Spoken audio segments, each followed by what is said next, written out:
The kingdom of Alden was once bright, proud, and full of music, but that life was gone now, and only broken stone, black smoke, and cold wind remained. The royal palace stood on a hill above the city, and its towers were split open like old bones after a long war. In the streets below, lanterns burned weakly through ash, while the people whispered about the same fear every night. The royal crown had been shattered into relic shards, and a roaming phantom now moved through the ruins, searching for the pieces. If the phantom united them, it would awaken the sealed curse beneath the throne room, and the whole kingdom would fall into darkness. Kael, a disgraced blade-bearer with black hair, carried that fear like a stone in his chest. He was a man who had once protected the crown, but now most people looked at him as a failure who had brought shame to his order. Yet he still wanted one thing above all else, and that was to put the broken kingdom back together before it vanished forever. Kael was not alone for long, because the palace still held people who wanted power more than safety. Lord Victor, a sharp-eyed nobleman with silver hair, wanted the crown shards for himself because he believed the throne belonged to whoever could control the curse. He spoke in a calm voice and wore fine black robes, but his smile never reached his eyes. He told the other nobles that Kael was too weak to matter, and that the kingdom needed a strong ruler who could use fear as a shield. Deep inside, Victor wanted to awaken the sealed curse and use its power to make every house obey him. He did not care if the land suffered, as long as his own name rose above the wreckage. That was why he sent soldiers to watch the roads and why he spread lies about Kael through the city. But the deeper danger was the roaming phantom, a pale and silent figure that drifted through broken halls and empty courtyards. It was not just a ghost, and it was not lost either. It had been bound long ago to guard the shattered crown, and it now searched for the shards because the old seal was weakening. Kael learned this when an old bell-keeper named Martha, a woman with gray hair and trembling hands, pulled him into the ruined cathedral and showed him hidden carvings under the floor. She had spent years studying the curse because her family had served the crown for generations, and she knew the seal would not last much longer.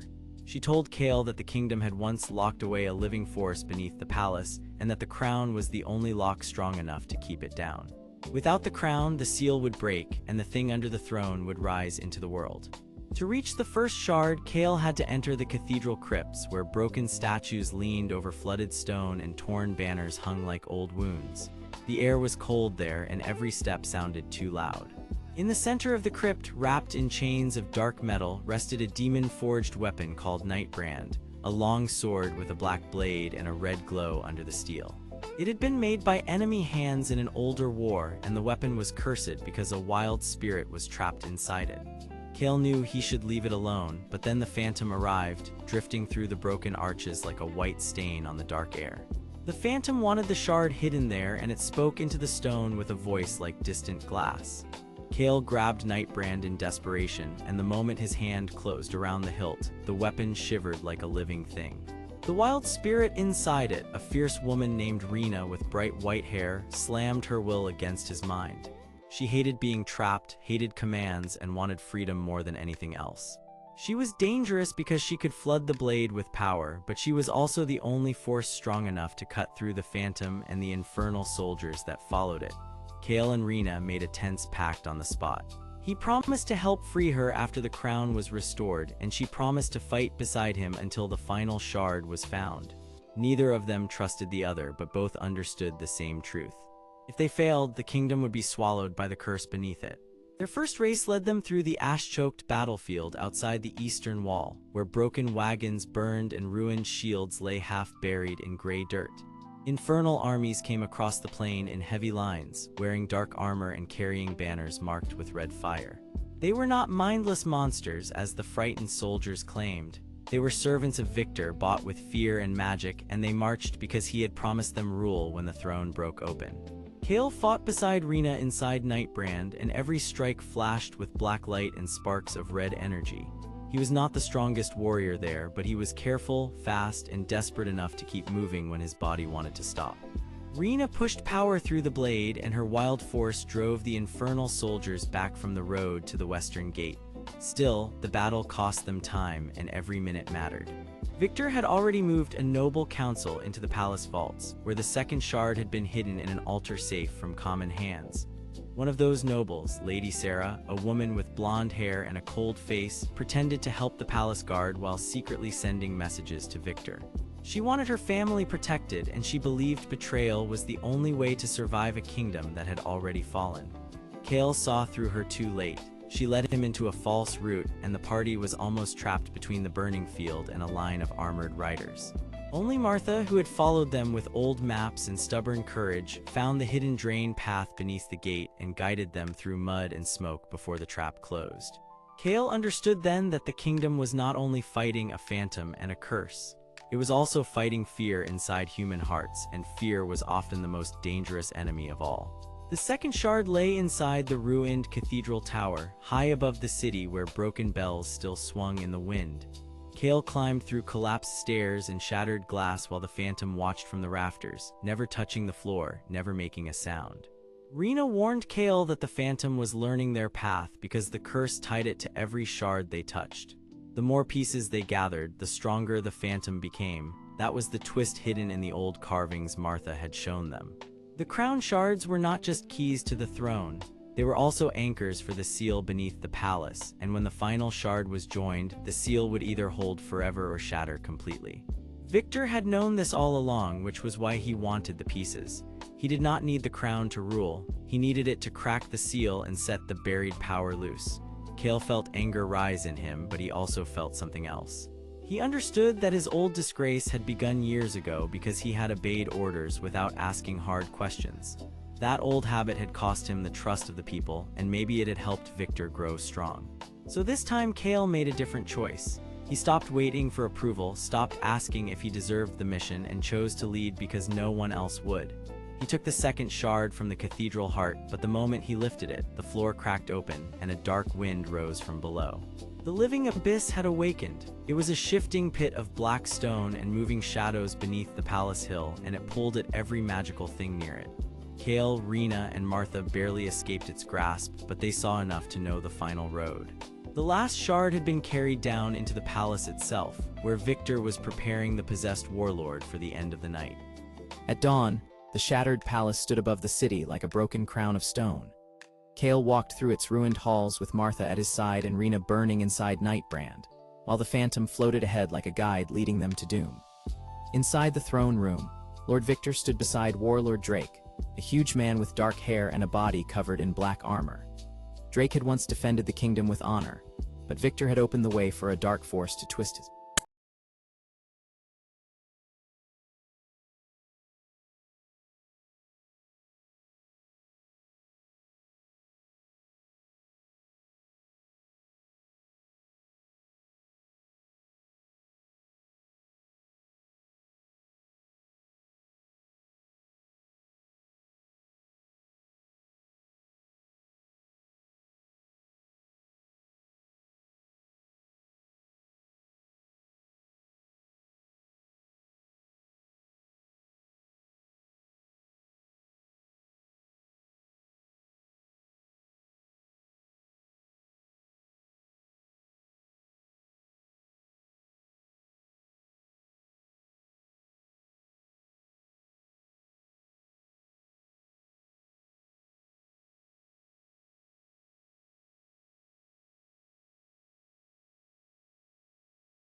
The air under Alden Palace was cold, damp, and still full of echoes from the fight above.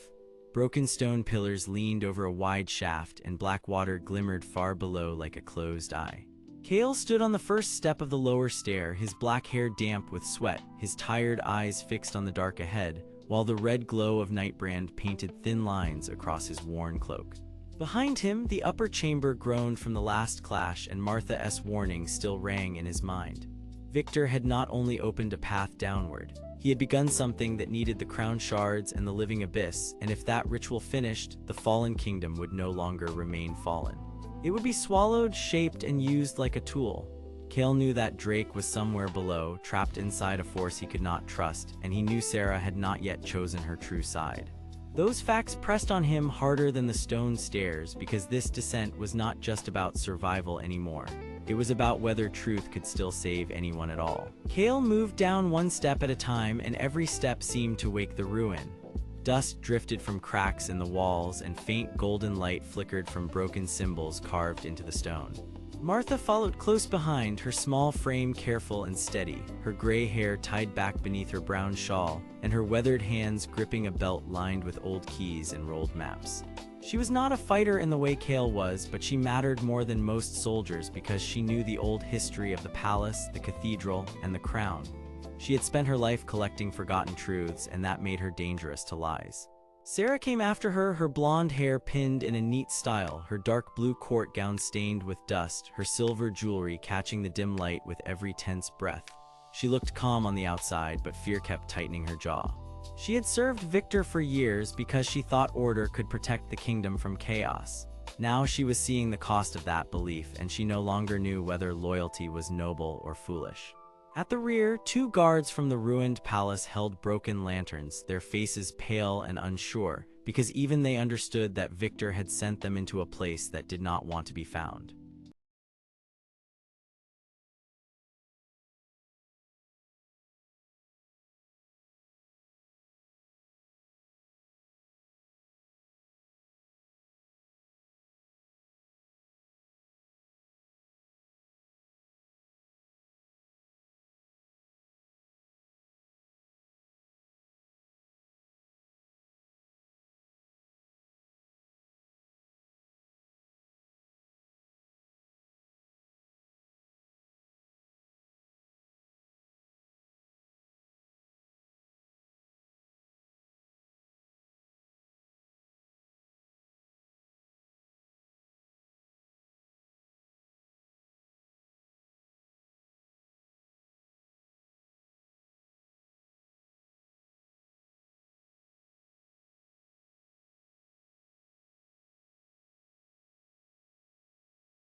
Victor looked at Kael as if he had expected him all along. He spoke without raising his voice, and that made the chamber feel even colder. He said the crown had never been a symbol only. It had been a seal built by the first rulers to keep the living abyss asleep beneath the palace hill. The crown shards were not just treasure from a broken throne, they were the missing locks that held the abyss in place. Victor had studied the old records, and he had learned that if the shards were brought together in the right order, the seal could be bent rather than broken. That meant the abyss could be controlled for a short time, long enough to crush any enemy and make every house kneel. Victor did not see that as cruelty. He saw it as the only clean way to end rebellion forever. He believed fear was more honest than hope. Martha answered him with a shaky voice, saying that he had left out the part where the curse would never stay obedient. The abyss always asked for more than people planned to give, and every ruler who tried to command it had ended in ruin. Victor smiled at that because he knew the danger and accepted it. That was the worst part. He was not blind. He simply thought the reward was worth the risk.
Kael met Drake with Nightbrand lifted high, and the sword answered with a deep red pulse.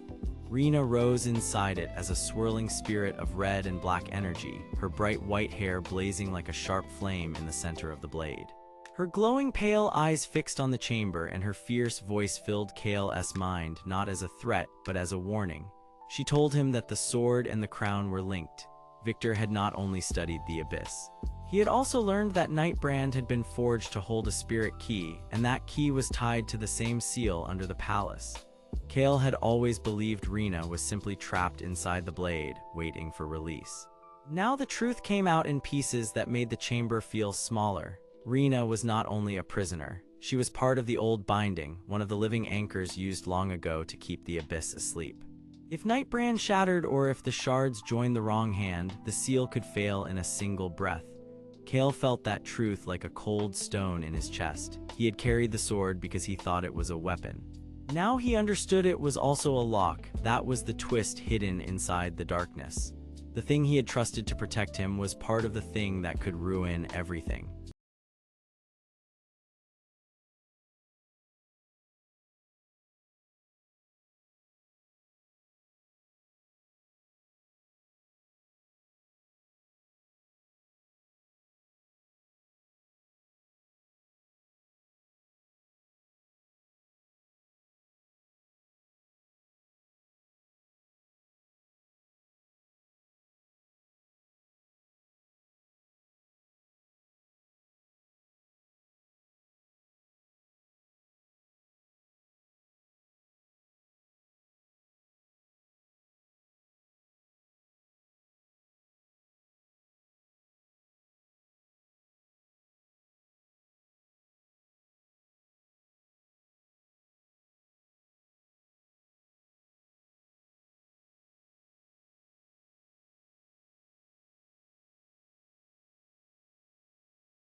Kael made his choice. He stepped between Drake and Victor, and he drove Nightbrand into the floor so its red glow spread in a ring of light.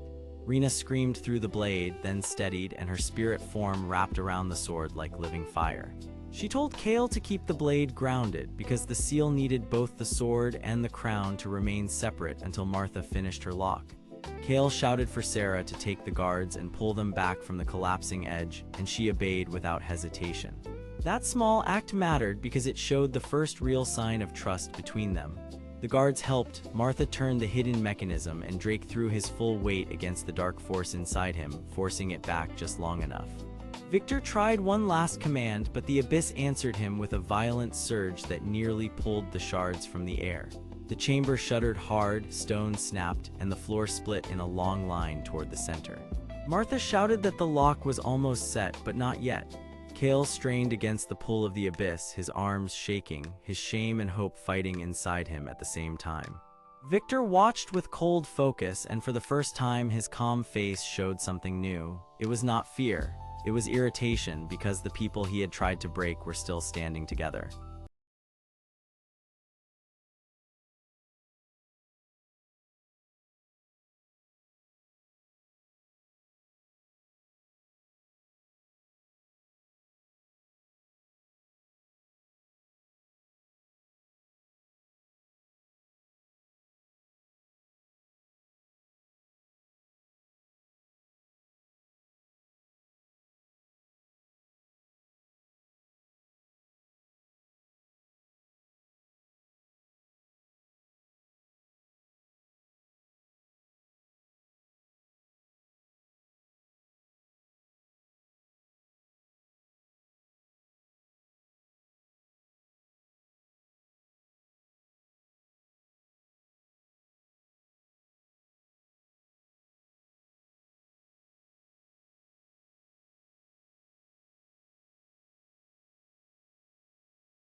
The stairway below Alden Palace opened like a wound in the stone, and cold air breathed up from the dark below.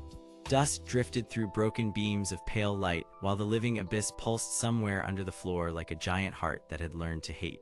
Kael stood at the edge with Nightbrand in his hand, the black blade faintly glowing red, and he felt the weight of every choice that had brought him here. Behind him, Martha clutched her old map scrolls and her ring of keys. Sarah held her elegant blue gown close as if the stone itself might grab her, and Victor watched the stair with calm silver eyes that never seemed to blink. Drake stood beside them all, broad shoulders shaking under blackened armor, his torn red cloak hanging like a warning, while the force inside him still pushed and pulled at his body. Rena, trapped in the sword, pressed against Kael from within, her white hair and pale fire flickering through the blade whenever her anger rose. The problem was clear now, and it was worse than before. If they went down, they might find the truth behind the crown curse, but if they hesitated, the abyss would keep spreading under the palace and swallow the last safe ground left in the ruin. Victor broke the silence first, and his voice stayed smooth even in the cold. He said the lower chamber must hold the source, and he wanted the crown shards gathered before the whole ruin fell apart. He claimed the kingdom needed order, not panic, and that only a strong ruler could seal the abyss once the crown was restored. Martha did not look at him when she answered. She said he cared more about control than safety, and that was why the palace had broken in the first place. Sarah, pale but steady now, turned her guarded eyes toward Martha and asked why the shards mattered so much. Martha explained that the crown was never just a symbol. Long ago, it worked like a lock, and each shard held part of the seal that kept the living abyss quiet beneath the palace hill. When the crown shattered, the seal weakened, the phantom woke, and the old curse began to reach into living minds through fear and pride. That was why Drake had changed first. The dark force did not simply attack bodies. It fed on anger, ambition, and the need to dominate. Kael listened and felt his shame grow heavy because he understood why Victor had manipulated so many people. Victor did not want the abyss opened for its own sake. He wanted to use its power, rebuild the crown, and turn the seal into a throne. That choice made sense in his own twisted mind, and that was what made him dangerous.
The lower chamber of Alden Palace stayed frozen for one long breath, and even the dust seemed afraid to move. Broken stone arches leaned over cracked floor tiles, while the open stairway below waited like a throat that could swallow light. Kael stood at the edge with his black blade in hand, his tired eyes fixed on the dark opening, and the red glow inside Nightbrand pulsed faster as if it recognized danger before any person did. Rena, the wild spirit trapped within the sword, pressed against the seal with fierce energy, and her pale voice seemed to whisper through the metal, warning him that the place below was not empty. Martha held her map scrolls close to her chest, her weathered hands shaking as she looked from the stairs to the crown shards in victor stance. Lady Sarah kept her back straight, but fear sat in her eyes, and Warlord Drake waited beside her with broad shoulders locked tight, as if some outside force still held part of his will. Lord Victor alone looked calm, with silver hair neat and silver eyes cold, because he wanted what was hidden below, and he had wanted it long before anyone else knew it existed. The danger was simple now, and terrible. If Victor reached the hidden heart of the palace first, he could use the curse in that place to break the last seal on the kingdom and turn fear into power.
The lower stair beneath Alden Palace groaned like an old beast, and cold air spilled upward from the dark below. Dust fell from cracked stone walls, and every broken step seemed to wait for a wrong move. Kael led the way with his black blade held low, while Martha kept the map tight against her chest and Sarah stayed close to Drake, who walked stiffly as if unseen chains still pulled at his shoulders. Behind them, Lord Victor watched with calm silver eyes, and the last shard in his hand flashed with gold and blue light. He had just spoken the words they all feared because the final secret was awake and he wanted them to follow him into the abyss. Kael understood the danger at once. If Victor reached the truth first, he would use it to lock the kingdom under his rule, and every lie hidden in the palace would stay buried forever. Martha was the first to speak as they reached the next landing. She was an elderly woman with gray hair, a small frame, and weathered hands, and she carried old keys because she had spent her life guarding forgotten doors and lost records. Her voice shook, but her mind stayed sharp. She said the palace was never built to stand above the abyss, it was built to cover it. Long ago, the crown was broken into shards because each shard acted like a lock, and those locks held the abyss asleep. If all the shards came together in the wrong hands, the prison would open and the old curse would no longer stay hidden. That was the truth Victor wanted, not to save anyone, but to control what came next. Kael listened and felt shame press harder on his chest because he had once trusted Victor, and that trust had helped carry the group into this trap. Now he had to earn their trust back with every step. The stair opened into a hidden lower hall, and the space below looked as if time itself had given up there. Broken royal banners hung in strips from warped shelves, and damp stone glittered under a weak shaft of light. On one side stood an iron hidden door, small and ugly, with rust lines across its face and an old key slot in the center. Martha stared at it as if she had found a long-lost memory. She said that door led to the palace records, the ones Victor had never been meant to see. Sarah, a noble woman with blonde hair, pale skin, and a careful face, looked toward it with fear and hope mixed together. She had once served the court, and she knew how dangerous truth could be when powerful people wanted lies instead. Drake said nothing at first. He was a broad-shouldered man with dark hair, heavy blackened armor, and a torn red cloak, and his tense body kept swaying as if some dark force inside him was waiting for the right moment to strike. Kael could feel the pressure in the air growing around Drake, and he knew the force inside the warlord had not gone away. It was merely sleeping, listening, and learning.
The warning came too late for silence to survive. The floor gave a hard shudder and a low sound rolled up from below, deep enough to rattle every loose stone. The living abyss was awakening. Dark energy moved through the cracks in the hall, and thin shadows stretched across the floor like hands reaching for the shards. Sarah grabbed Martha's arm and pulled her back from the hidden door, while Kael moved in front of them and Drake planted his boots wide as if he could hold the world in place by force alone.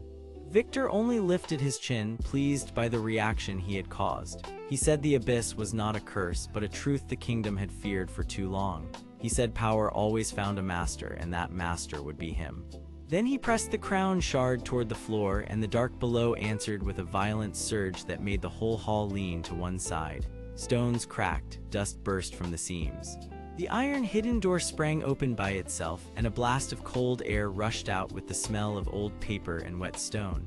For one brief second, everyone saw a narrow chamber full of ancient records and a wall lined with royal markings. Then the shadows surged again, and the sight disappeared behind a curtain of moving dark. Kael moved first because fear had finally sharpened into purpose. He rushed toward Victor, but not with blind rage. He knew he had to break the shard away before the abyss could fully hear the command in Victor's voice. Victor turned smoothly and met him with a look of cold confidence, then raised the shard high enough to catch the weak light. The gold and blue glow spread across the hall, and for a moment it looked as if the old crown was trying to rebuild itself out of broken pieces. Drake lunged to block Victor's path, but the dark force inside him surged in answer and nearly forced him sideways. He clenched his jaw and held on, fighting himself as much as the enemy in front of him. Martha shouted for Sarah to grab the map and the key ring, because the records behind the hidden door might hold the only way to seal the abyss again. Sarah did not hesitate this time. She gathered the map, though her hands were shaking, and she called out to Kael that she believed him now, even if she had once feared choosing the wrong side. That single choice changed the room. Kael felt it. He was no longer standing alone in his shame. He had allies who still wanted the truth, even if the truth hurt. Then the phantom appeared. It drifted out of the dark behind the broken banners, pale and human-shaped, with no clear gender and no sound at all. Its long trailing edges moved like torn mist, and glowing eyes fixed on Victor with quiet fury. Everyone froze because the phantom had guarded the curse for too long to be only a simple ghost. It moved toward the crown shard, not to take it, but to stop it. Martha whispered the missing truth at last. The phantom was once the keeper chosen to protect the crown's seal, and Victor had learned the old rite from stolen records. He had not just come to claim the abyss. He had already used the records years ago to learn how to wake it without setting off the full collapse. He needed the final secret because it was the only thing that could bind the curse to a living ruler. Kael stared at Victor in shock because the cruel plan was worse than he had feared. Victor had not found the abyss by chance. He had been preparing for this moment all along. The floor split with a harder shake, and a thin line of blackness spread between the stones. The living abyss was now fully awake, and it pulled at every shard, every shadow, and every broken promise in the hall. Rena surged brighter inside Nightbrand, and her red and black spirit shape wrapped around Kael's arm like fire made of smoke.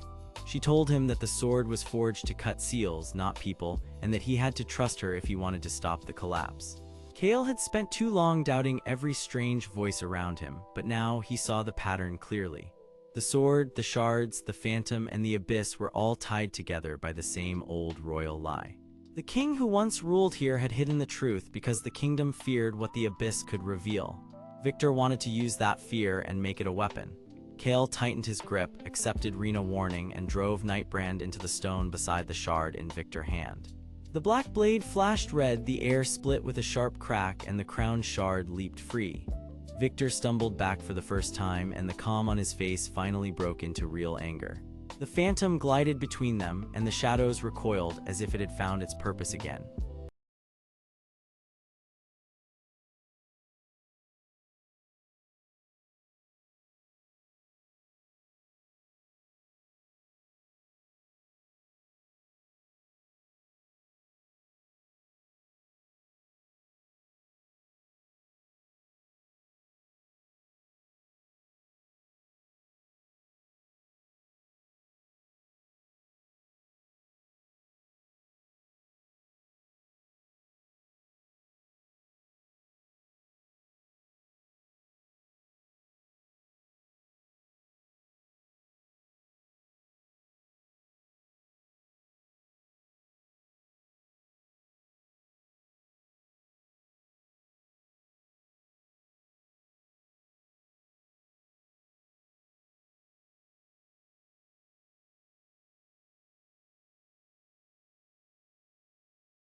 The cold air under Alden Palace never felt still, and that night it seemed to breathe. Broken stone walls held back drafts that moved like quiet warnings, and far above them, the ruined towers leaned against a dark sky. Kael stood in the chamber with Nightbrand in his hand, his black hair damp with sweat, his tired eyes locked on the opening below, where a slow pulse throbbed through the floor like a huge heart hidden under the world. Martha, the elderly woman with gray hair and a brown shawl, gripped her belt of keys and scrolls with steady hands, because she had spent years chasing forgotten records and feared what would happen if the wrong people found them first. Lady Sarah, the blonde noblewoman in her dark blue court gown, kept one careful step behind Victor, because she knew the palace secrets could either protect the realm or destroy it. And Lord Victor, with his silver hair, black robes, and heavy ring of office, watched the crown shards with a calm face that hid a sharp hunger, because he believed the broken relics should belong to the one strong enough to rule from them. Kael had come to this fallen place to survive, to learn, and maybe to earn back some peace, but the sound below made one truth impossible to ignore. If he let Victor seize the shards, the palace curse would wake fully, and everyone trapped inside would be lost to the dark. So Kael turned first, not toward power, but toward the danger that waited for the others, and that choice began to change him.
The lower hall of Alden Palace trembled like a live thing, and dust drifted down from the cracked stone ceiling in thin gray streams.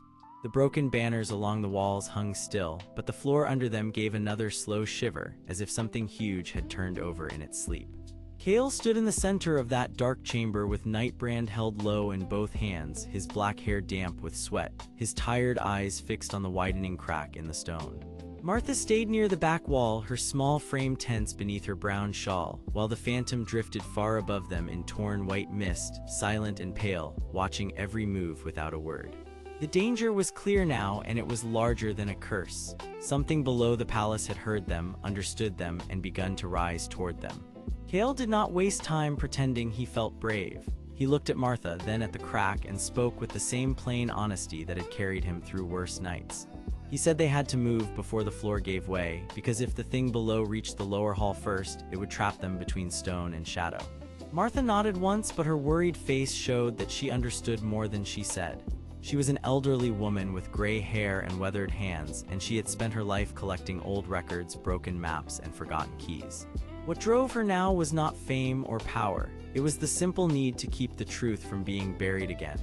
She had come into the palace because she had suspected that the royal family had hidden something terrible under the hill, and now that suspicion had become a living threat.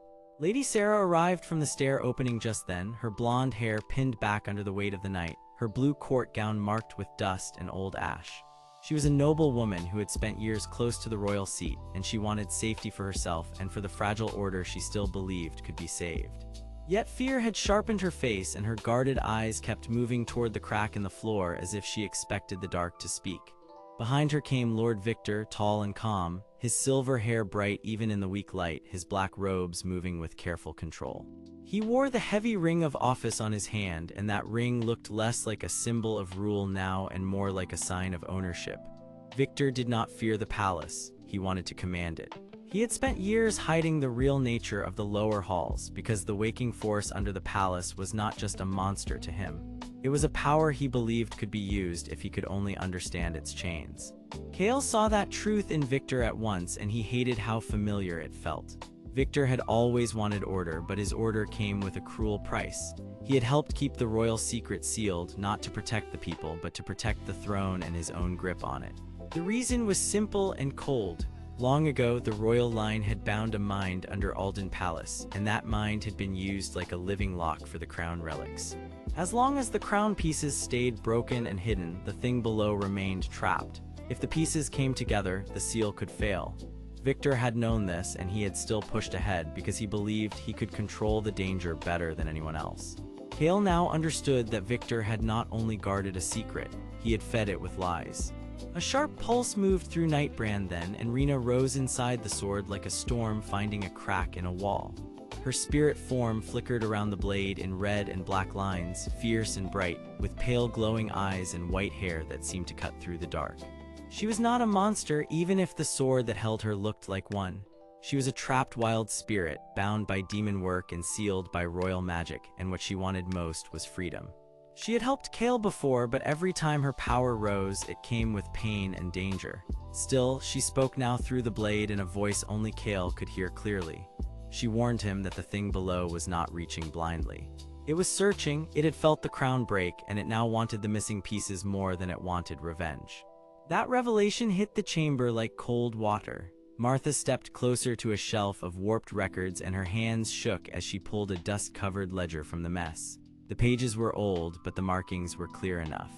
There had been a hidden archive under the palace from the start, and the records chamber was built to hold the true story of the crown. Victor moved to stop her, but Sarah placed one hand against his sleeve and stared at him with sudden anger. She had served near him long enough to understand his silence, and she was no longer willing to trust it. Kael saw the split in the room and used it. He told Martha to find the chamber key or the hidden path because the floor crack was growing wider with every breath. Then the stone at the far end of the hall gave a deep thud, and a pulse of black pressure rolled up through the ruins like a warning. The hidden iron door appeared when Martha found the right wall marker and pressed the loose stone beside it. It was a small, old door built into the palace stone, dark gray with rust lines and an ancient key slot. Kael helped shoulder it open, and cold air spilled out from behind it, carrying the smell of dust, old wax, and sealed paper.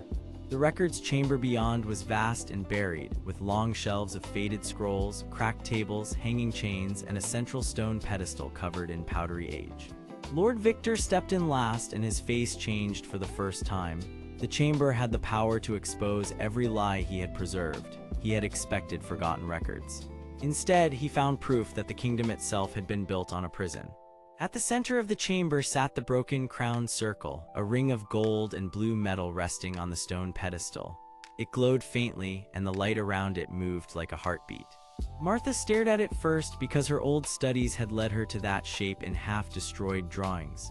It was not the whole crown, but the missing core of the lock, the piece that decided whether the seal held or failed. Kael felt Nightbrand pull toward it, and Rena warned him again that the blade and the crown had always been connected. The sword had not only been forged to fight the hidden force, it had been made to answer it.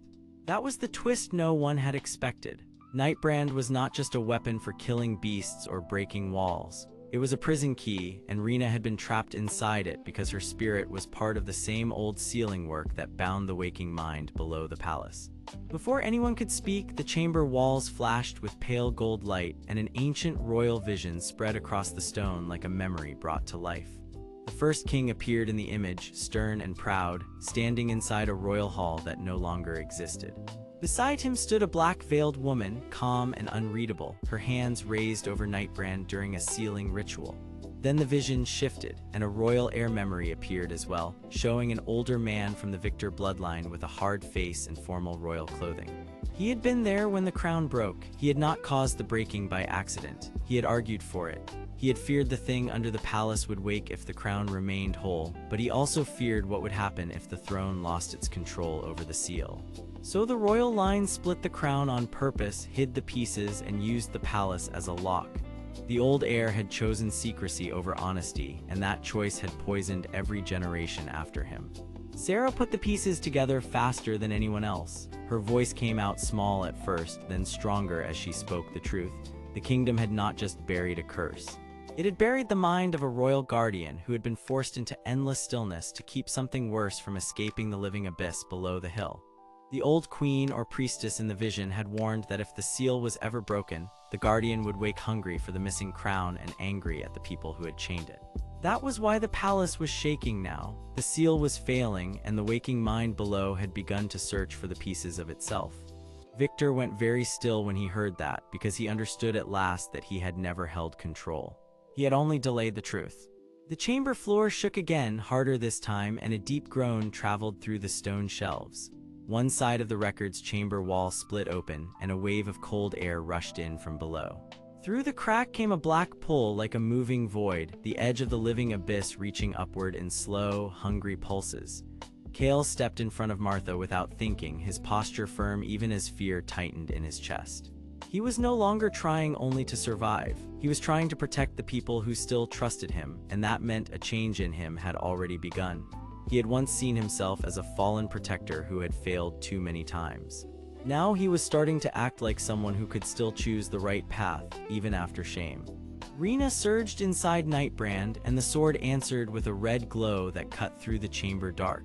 Kael lifted the blade and drove its power into the broken crown circle, not to claim it, but to test what it wanted. The crown relic flared, the vision shattered, and a low voice rose from the crack below, vast and clear, yet full of old pain. It was not a beast voice. It was the voice of the buried mind itself, and it knew their names. The sound of that voice made even Victor step back. Then the phantom drifted down from the shadows and stopped between the crack and the group, as if it had chosen a side at last.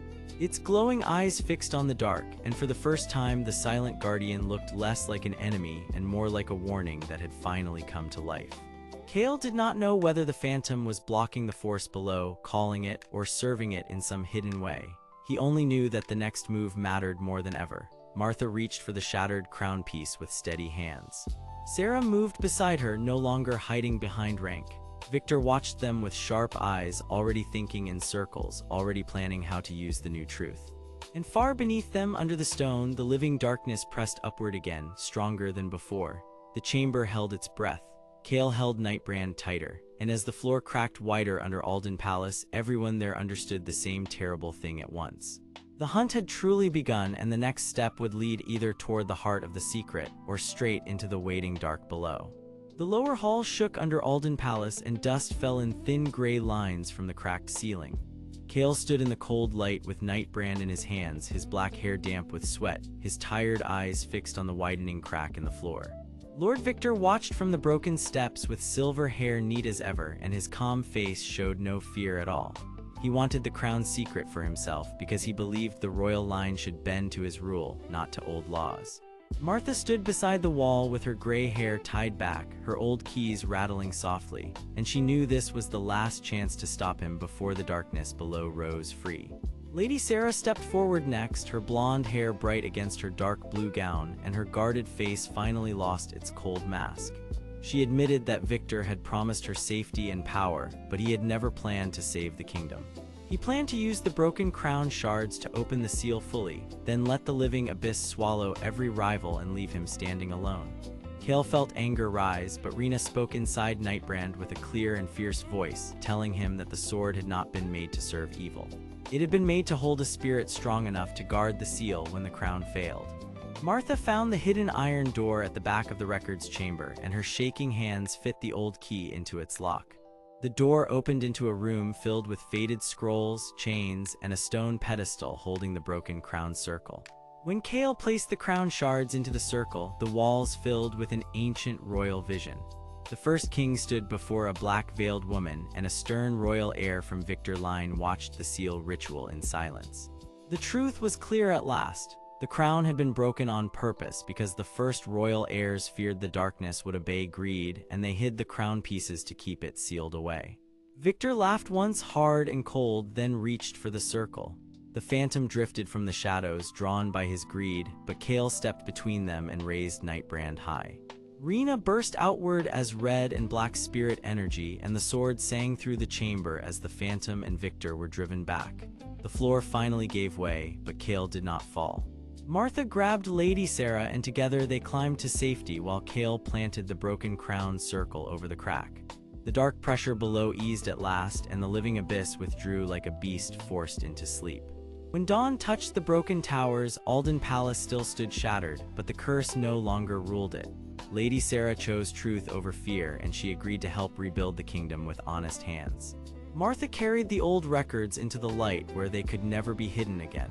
Kael looked at Nightbrand, now quiet and steady, and for the first time he understood that redemption was not about being forgiven fast. It was about staying when others ran and guarding the truth even when it cost everything. He had begun as a fallen protector, but he left as the shield of a wounded realm.